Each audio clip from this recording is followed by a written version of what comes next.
Mes chers jeunes compatriotes, chers congénères, le grand désordre est devenu chronique. Les heures difficiles sont interminables. L'injustice est débordante. Au moment où nous arrêtons à nouveau pour célébrer la jeunesse, réputée fer de lance de la nation, c'est encore le lieu de rappeler la mission qu'assigne l'histoire à cette jeunesse camerounaise. La crise anglophone perdure. Elle entasse des morts. Elle laisse des plaies béantes dans notre vivre ensemble. Elle fortifie la haine.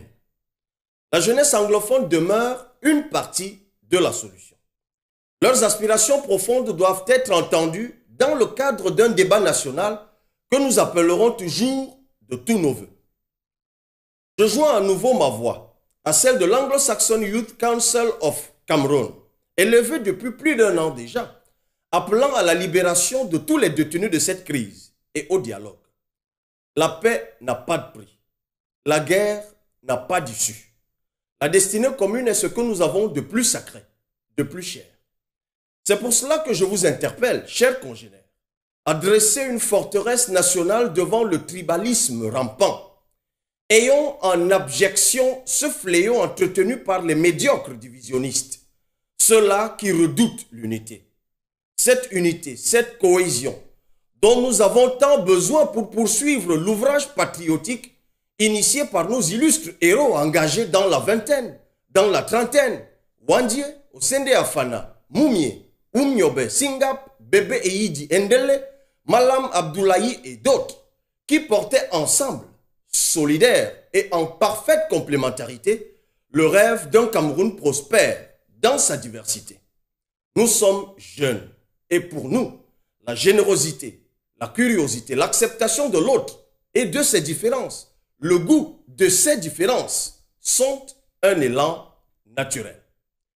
Chers jeunes compatriotes, chers congénères, nous sommes capables de prendre notre avenir en main. La population de moins de 25 ans représente 65% de notre démographie. La moitié des Camerounais est comprise entre 10 et 45 ans. Pourtant, mise à l'écart, la jeunesse dans sa grande majorité endure la maladie, le chômage, le sous-emploi, le désespoir. Je connais un jeune mototaximan qui travaille de 5 heures à minuit pour un bénéfice journalier de 1500 francs CFA, un peu moins de 2 dollars ou de 2 euros. Et avec ça, il doit nourrir une famille et scolariser sa progéniture. Quant à ceux qui prennent le courage de demeurer dans nos villages, je les rencontre au quotidien dans les descentes de remerciements et de sensibilisation. Il faut faire avec un enclavement moyenâgeux qui fait le lit à l'alcoolisme chronique, au tramol, à la jalousie et à toutes sortes de dérives. L'iniquité est sans précédent. L'écrasante majorité d'entre nous, nous allons à l'école alors que les perspectives sont de plus en plus sombres. Les concours publics, sauf quelques exceptions, sont l'affaire de quelques-uns. Les absents et les décédés sont parfois déclarés admis. Les enseignants formés doivent braver l'impossible pour être intégrés. Les Camerounais en 2019 sont scolarisés à même le sol, dans des huttes, à l'est, au septentrion, au sud, alors que des dépenses somptuaires sont faites au sommet de l'État. Chers jeunes compatriotes, chers congénères, 2018 a apporté la démonstration de la volonté de mettre un terme au supplice générationnel. Lors de l'élection présidentielle, j'ai fait des propositions concrètes pour le Cameroun qui protège et qui libère les énergies. Vous les avez soutenues en masse. Les souvenirs sont encore vivaces. Même des Camerounais qui n'avaient pas l'âge de voter ont été aperçus dans les meetings pour écouter le discours d'espérance que je continue de porter. Tout en vous remerciant du fond du cœur pour ce soutien indéfectible, inédit, presque sans précédent du goût de certains, qui a fait entendre la voix de la jeunesse au Cameroun après des décennies de musellement. Je renouvelle l'engagement de mener le combat avec vous tous lors des échéances électorales à venir. Parce que nous sommes jeunes, nous voulons légitimement refaire notre société. C'est une aventure de vie d'une vie. Elle est formidable, mais elle est aussi difficile.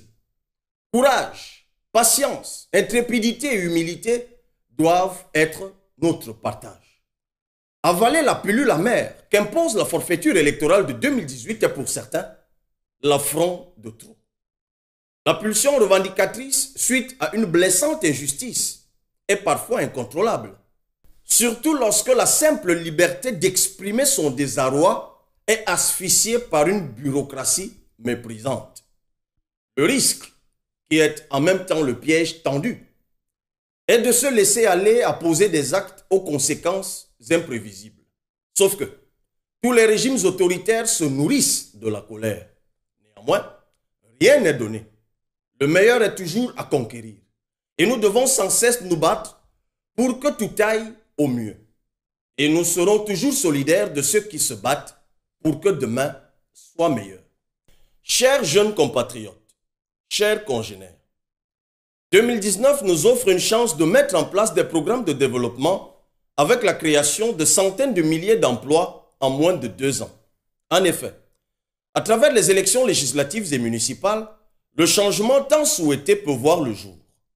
Notre victoire aux législatives nous permettra de prendre le contrôle de l'activité gouvernementale. Si l'ordre régnant nous a embastillés pendant si longtemps, c'est tout simplement parce qu'il a le contrôle sans partage du Parlement.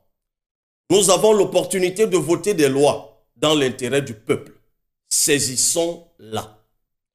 À l'issue des élections législatives du 1er mars 1992, les partis d'opposition avaient remporté leur unique victoire de l'ère multipartiste grâce à la mutualisation. Cela est encore possible si les forces du changement se rassemblent autour d'objectifs communs et concertés et mutualisent leurs forces. Trêve de découragement et de diversion. La recette est connue. Elle a fait ses preuves par le passé. Mettons sur pied des programmes de transformation de nos communes et allons convaincre nos concitoyens. Le Cameroun doit définitivement migrer vers la démocratie de proximité. La dépendance de la décision lointaine prise en haut lieu doit être substituée par la réactivité d'un exécutif communal alerte. Nous allons sortir la commune de la torpeur, de l'insignifiance et de la marginalité. Elle va devenir le véritable levier de développement. Le citoyen, chacun d'entre nous, réside d'abord à la commune. Prenons donc les choses en main. Allons à l'assaut des sièges législatifs et communaux. Inscrivons-nous massivement sur les listes électorales.